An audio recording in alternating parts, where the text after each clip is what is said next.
Shalom, Kal Halal, Yahweh Bashem Yahushai, Bahashim Kakwadash, double honors to the elder apostles and elder bishops of GMS, including the elders that came before them that taught us his truth. Shalom and salutations to all the brothers out pushing the word of truth and in sincerity, the hopeful elect tabernacle of David, to the Akwat that are listening and learning, being a pillar of rest, the 144,001 third, the hopeful elect of Israel. I'm the brother Yahshua. I'm back with the World War III daily update. Shalom and salutations to you as well. We're going to start at Joel 3 and 2 in the NLT, and it reads, I, who is the Most High, will gather the armies of the world. That's huge. I will gather the armies of the world into the valley of Yahweh Shaphat, and we're watching that right now. Okay? All right? I will gather the armies of the world in the valley of Yahweh Shaphat. Okay? In the Middle East, what they call the Middle East, which is actually West Asia. All right, jump down here. Joel 3 and 9. Say to the nations far and wide, get ready for war. Call out your best warriors. Let all your fighting men advance for the attack. Even the ones that are getting kicked out of Africa right now. So Steve Poplar here, 30 minutes ago, is going to go into what the hell is going on in West Africa. U.S. is losing in West Africa. Well, what are they going to do? Well, send them to the Middle East. All right, because World War III involves, what is it? Wow, I got to get it. So okay, bear with me real quick. These African countries. Get it real quick. These African countries. And these are the children of Israel. Cush and Put. Or, let's see. Cush and Put. Let's see. Cush, Put, Ethiopia, and Libya. See those African countries? Right? Libya. Where's KJV? Yep, Libya. Cush and Put. Look at this. North Africa. Libya. North Africa. Not just Libya. North Africa. See, because when this was written, Ethiopia basically meant the continent of Africa, right? I believe that the continent was called Ethiopia at one time. If I'm not mistaken, correct me if I'm wrong. Anyway, so that's a lot. That's a lot, right? So they're involved in, these are African countries on the continent called Africa, right? The land of Ham. So anyway, back to Steve and let him speak on it. Take it away. After a Biden diplomatic team arrived in the capital city of Niger, Niamey, the country was so offended that they ended up actually demanding that all U.S. forces immediately leave the country. Now, we have about 1,000 soldiers inside Niger right now, and the fact that the Biden administration has botched this negotiation and this diplomatic engagement with the new government of Niger is absolutely devastating. We got a lot to talk about because this is really going to impact a lot of what's going on in northern and western Africa. I know that doesn't sound super important, but trust me, it is. Let's jump into it. Welcome to the Poplar Report. I'm Steve Poplar. I'm an accountant by trade, and these are things that you will not be hearing in mainstream media. We do deep dives into what's actually going to impact ordinary Americans, what's going to impact us, what World War III is going to look like, because that's really what we're talking about here, is that we are setting up the game for World War III. What happens in Niger is definitely impacting our engagement with Russia as well as Iran, and these areas are playing into the southern Mediterranean coast too, with Algeria and Libya. Hear that? He's on point, or he's letting us know. He's giving us the information to filter to the scriptures to see exactly what is going on. All right. So he mentioned World War III.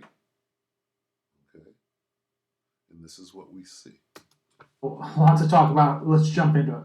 All right, so just earlier in March, Ego, the number one. Salakia, get right back. Hold on, Salak.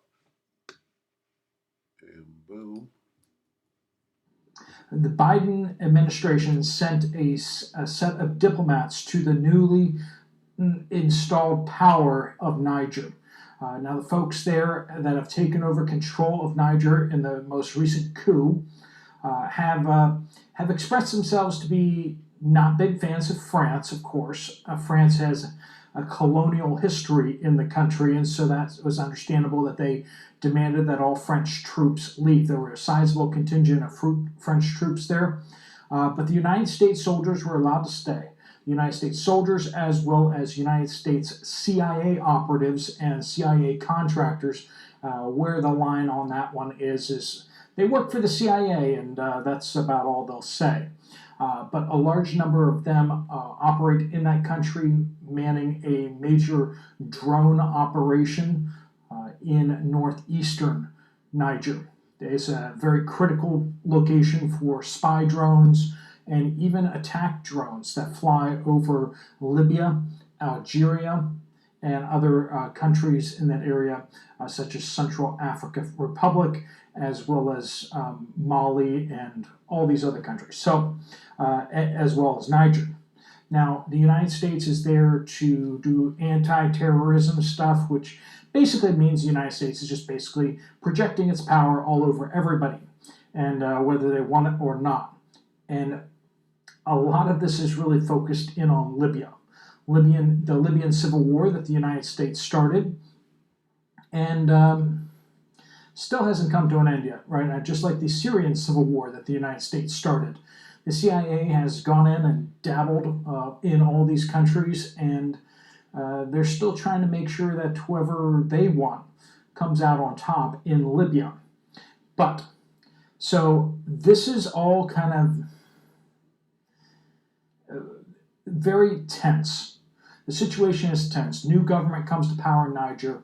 The United States wants to be able to stay there. We've invested over $100 million in building up that air base there. We want to stay put. We want to have some sort of relationship with the Niger government, right? We want them to play ball with our team over in West Africa, not the Russian, Iranian, Chinese team, which is really forming across Africa. So they send their best people. The Biden administration selects the best delegation that's going to do a good job.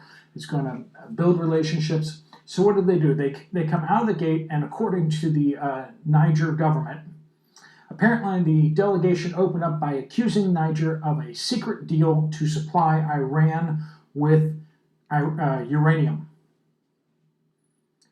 Yeah, just point your finger and start screaming. That's basically, I mean, you and I know how these woke leftists work in Washington, D.C. and across the United States. They think they're always right. There's really no perspective other than theirs. And so what do? They just start screaming. Well, it all comes down to Vladimir Putin. He loves niggers, right? Doesn't he? Right? He keeps saying Niger. Oh, the Niger government, the Niger government. Well, you know what? Guess what? Let's find out how to say it. Let's find out how to say this word. Is it Niger? Let's check what the Bible has to say about it. Right? It's a book of Acts. Is it 5?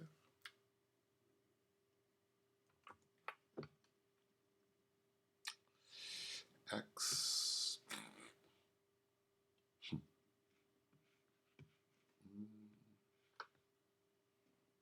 Let's just get the word.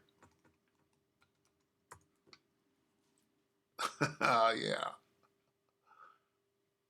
Yeah, you got to run from this. Now, All right, this is Acts 13. Acts 13 and 1. Now there were in the church that was at Antioch certain prophets and teachers, as Barnabas and Simeon, that was called what? Niger? Let's find out. Let's find out. Let's see, right here, right? Niger. Let's figure it out. That was called what? This, right? How you say this?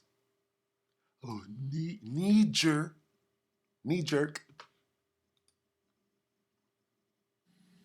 Strong's G 3526. Niger. Niger. I don't see no Niger. Niger. One more time. Strong's G 3526. Niger. Niger.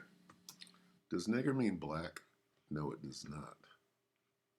Okay. The Hamites are black too. All right.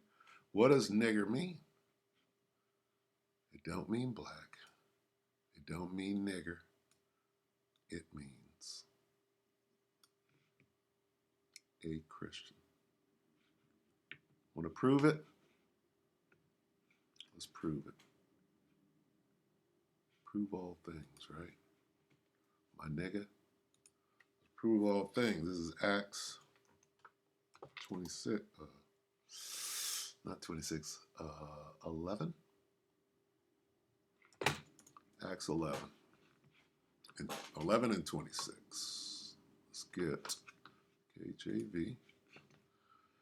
So this word Christian is synonymous with the word nigger.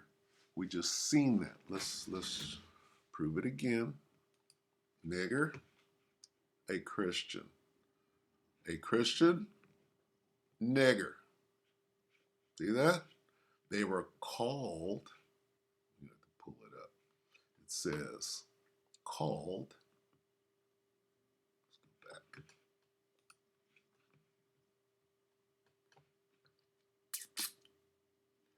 Certain prophets and teachers, Barnabas and Simeon, that was called nigger.